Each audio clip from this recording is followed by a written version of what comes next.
I remember one time my ex tried to get me to do stuff for him, and I was like, we're not even in a relationship, bitch. I'm not doing anything extra for you. Like, you know that line they be like, well, you're not my girlfriend. Guess what, bitch? I'm gonna use you're not my boyfriend. You better go find that dumb bitch, go make an appointment for you. Yeah, he would complain about his teeth and stuff. I was like, you should make an appointment. Sounds like an appointment structure. Like, no, I just need someone to do it for me. I was like, yeah, I can help you find a doctor's office. And I sent him a Google link about a doctor's office. That's about as far as I'll go, send you information. Not doing all the extra steps, bitch. If you don't want to do it for yourself, why the fuck I gotta do it? But get this, I found out later when he was in jail, I had an 8-hour conversation with the one that was labeled the ex-fiance, right? And she was like, yeah, I made his doctor's appointments for him. I was the one that set those up. I was like, oh, you was the stupid bitch that fall for that shit. Okay.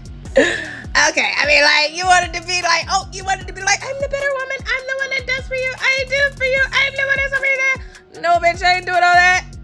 No, I'm gonna let that nigga suffer with them teeth.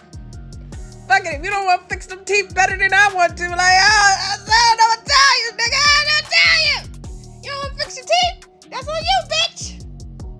And I just would like to say that involving yourself with multiple people is like the ultimate epitome of stupid to me, because you're just inviting drama in your life. You're inviting chaos. And sometimes these niggas, they like chaos, right? But they don't understand the kind of chaos I'm going to bring. Like, the kind of chaos I'm going to bring is I'm going to make all the bitches mad at you because they're realizing that you're the liar.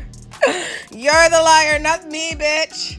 Not her or Tweedledum Dee over there. It's you, bitch. You the liar. And I'm gonna point it out to all these females. I'm gonna like make real fucking sense to these bitches. And you're gonna be like, what the fuck? And I'll be like, oh, I told you I was a calculated bitch. What, you thought I was lying? All right, so the funniest thing is the girls that he was messing with was just totally fucking with his life. And I was just like, are you stupid, sir? Like, I'm gonna give you an example. One of the girls, he was server girl, right? And server girl and him would go back and forth to this other job, go to his restaurant to work and all that, and get supplies and stuff. One day he was driving and he got in an accident.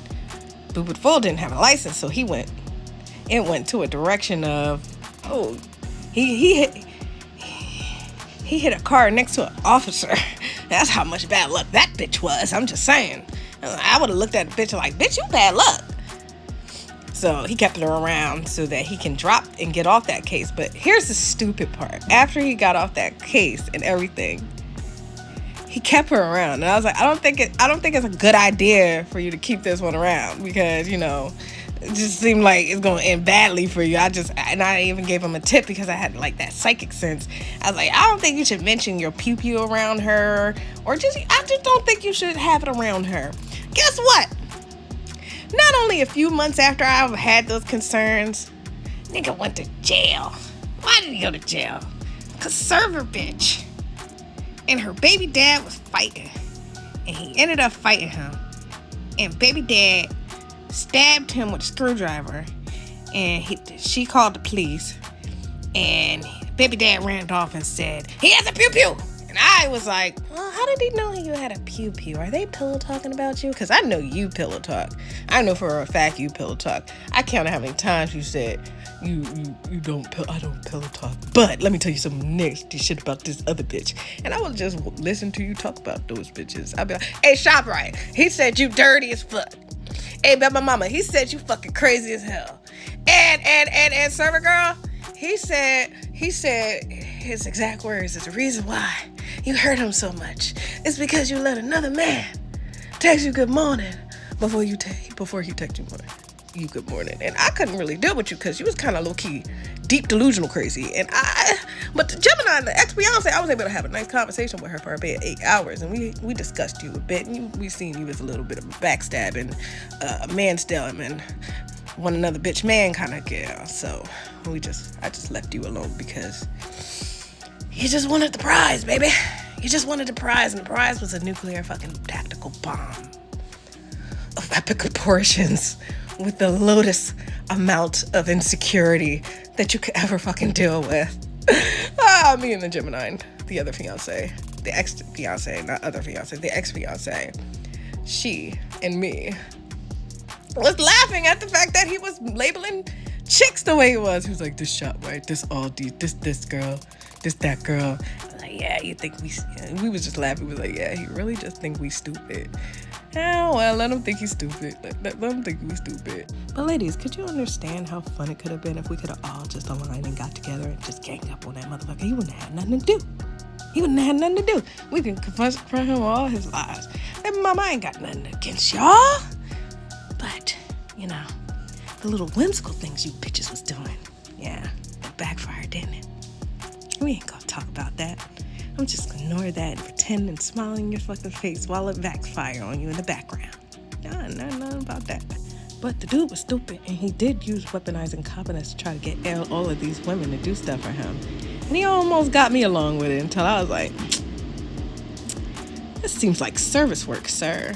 And he would always be like, I pay people to do what they work. Yeah, you sure do ask a lot of stuff, but you don't really pay as frequently as you ask for stuff, don't you? Huh? And it would just be funny to me that this particular dude was manipulating this many bitches. They must have been dickmatized. Because I'll tell you one of the lines he said to me, and I looked at him and I was like after a month, he said, okay, I'll tell you the line real quick. You know, if you ever see any woman's underwear in my bed, just know when I'm in my private time and I do that little spicy corn and I'll watch spicy corn, I'll take a lady's underwear that I have and I do my thing with it.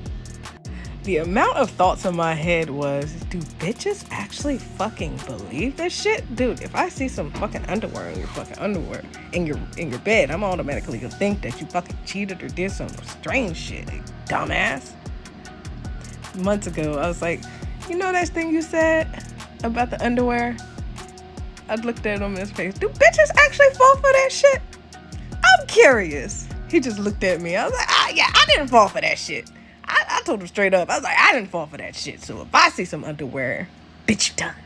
He was a slick, clever motherfucker talking about all these bitches as if they was past gone things. And then as I listened, I was like, that ain't the past, sir. But I just listened. I was like, you're telling on yourself, but I'm not about to tell you that you're telling on yourself. Go ahead, keep them labels up, bitch. I'm deciphering it. Oh, remember the car with the babe that got the car was a server girl. It wasn't that hard to figure out, was it? Because think I was just gonna realize she had a new car? Dummy. And yeah, the reason why women didn't come up to you or knock on your door when I was at your house was because they didn't have cars. And that was very obvious after she got her car and popped the tires in my car. But guess what? That bitch regretted it. Because she ended up paying for the tires and for the ride that I went to get to replace the tires. And I was there the whole time when he was yelling at you. And I'm not going to lie, I felt bad for you, girl, when he was yelling at you. And I realized I was going to get revenge on him for all of us. For all of us. Even if you don't like me, bitch, I got the revenge for you too, bitch. I got the revenge. I got that look back. If you was in the car with me when I talked to him about him, his mama, and his daddy, you would have been proud and you would have been like, damn, why ain't I do that? But guess what, bitch? You ain't me and I ain't you. And I'm okay with that. But remember, God loves you and I love you too, but some of these motherfuckers, you gotta put in their place.